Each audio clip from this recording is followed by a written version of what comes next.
Hello friends, welcome back to my channel. I hope you good and healthy. तो friends, आज मैं आप लोगों के लिए एक लेसन प्लान लेकर आई हूँ, यानी कि पाठ योजना, जो कि पाठ योजना 5 है। इसके पहले भी मैं मैथ और साइंस से रिलेटेड ढेर सारी वीडियोज़ इस चैनल पर प्रोवाइड की हूँ, बेस्ट एजुकेशन एक्स पर। तो अगर आप देखना चाहते हैं तो मेरे चैनल पर जाकर देख सकते हैं।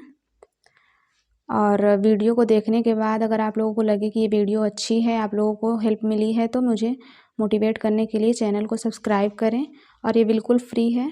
तो फ्रेंड्स, चलिए देर ना करते हुए आज का ये वीडियो शुरू करते हैं।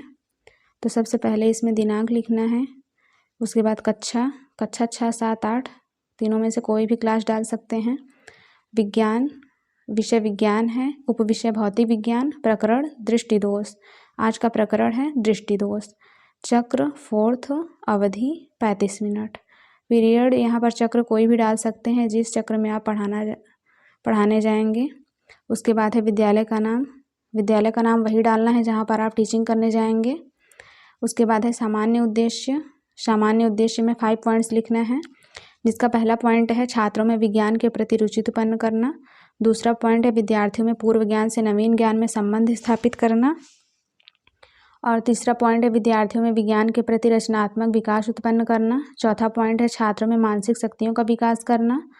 और 5वां पॉइंट है छात्रों को विज्ञान के महत्व से अवगत कराना। और उसके बाद है विशिष्ट उद्देश्य। विशिष्ट उद्देश्य में ज्ञानात्मक उद्देश्य, बोधात्मक उद्देश्य, और एक पॉइंट है, हेडिंग है क्रियात्मक उद्देश्य, जो अगले पेज में है। तो ज्ञानात्मक उद्देश्य का पहला पॉइंट है विद्यार्थियों को दृष्टिदोष के बारे में जानकारी देना। दूसरा पॉइंट है विद्यार्थियों को दृष्टिदोष के बारे में सभी पहलुओं की जानकारी देना। बोधात्मक उद्देश्य का पहला पॉइंट है विद्यार्थियों को दृष्टिदोष के बारे में जानकारी देना।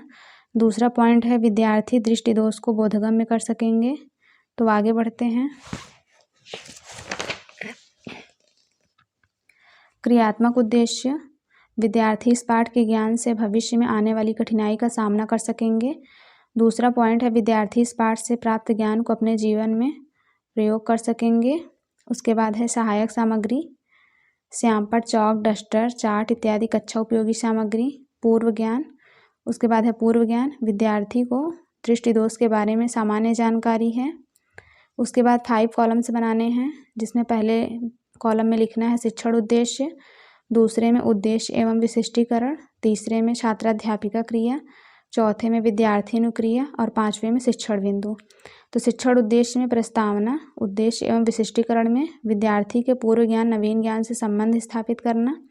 उसके बाद छात्राध्यापिका बच्चों से कुछ क्वेश्चंस पूछेंगे, जिसका बच्चे आंसर देंगे। छात्राध्यापिका का पहला प्रश्न है सूर्य के अस्त होने पर क्या होता है? तो बच्चे आंसर देंगे अंधेरा।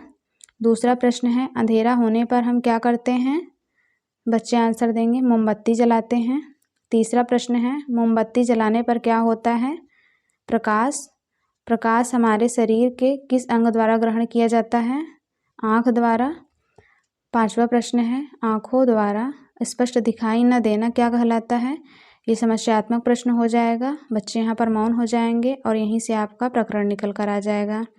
शिक्षण बिंदु में प्रस्तावना कौशल, उसके बाद उद्देश्य कथन, छात्रों को विषय वस्तु से। आज मैं आप लोगों को दृष्टिदोष के बारे में विस्तार पूर्वक बताऊंगी। विद्यार्थी ध्यान पूर्वक सुन रहे हैं। ये कथन विधि हो जाएगा। उसके बाद है प्रस्तुतिकरण, पाठ को सरल एवं सुविधापूर्वक प्रस्तुत करना। अध्ययन अध्यापन की दृष्टि से प्रस्तुत पाठ को 2 भागों में बांटा गया है सुविधा के लिए। विद्यार्थी ध्यान पूर्वक सुन रहे हैं, ये कथन विधि हो जाएगा। उसके बाद है प्रथम शिक्षण बिंदु, सभी छात्रों को दृष्टिदोष के बारे में विस्तृत जानकारी देना। स्पष्टीकरण, मानव नेत्र एक अत्यंत मूल्यवान ज्ञानेंद्रिय है। यह हमें एक अद्भुत संसार तथा हमारे चारों ओर के रंगों को देखने योग्य बनाता है। मानव नेत्र एक कैमरे की भांति है। कभी कभी आँख की समंजन क्षमता क्षीण हो जाती है, जिस कारण स्पष्ट नहीं दिखाई देता और दृष्टि धुंधली हो जाती है। इसे ही आँख का दृष्टिदोष कहते हैं। दृष्टिदोष के प्रकार, दृष्टिदोष 3 प्रकार के पाए जाते हैं, जो निम्न हैं। तो आगे बढ़ते हैं।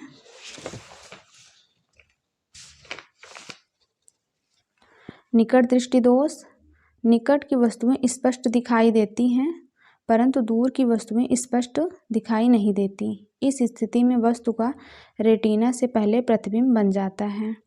दूसरा है दूर दृष्टि दोष। दूर की वस्तुएं स्पष्ट दिखाई देती हैं परंतु निकट की वस्तुएं स्पष्ट नहीं दिखाई देती। इस स्थिति में वस्तु का प्रतिबिंब रेटिना के बाद बनता है। तीसरा है जरा दृष्टि दोष। जब निकट दृष्टि दोष और दूर दृष्टि दोष एक साथ हो जाता है तो जरा दृष्टि दोष कहलाता है। ये फिगर है निकट दृष्टि दोष और दूर दृष्टि दोष का।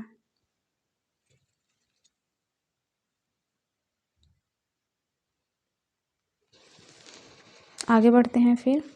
उसके बाद है बोधात्मक प्रश्न। विद्यार्थी के पूर्व ज्ञान का मूल्यांकन करना। पहला प्रश्न है दृष्टि दोष किसे कहते हैं? तो बच्चे आंसर देंगे नेत्र द्वारा जब वस्तुएं स्पष्ट नहीं दिखाई देती हैं दृष्टि दोष कहलाता है।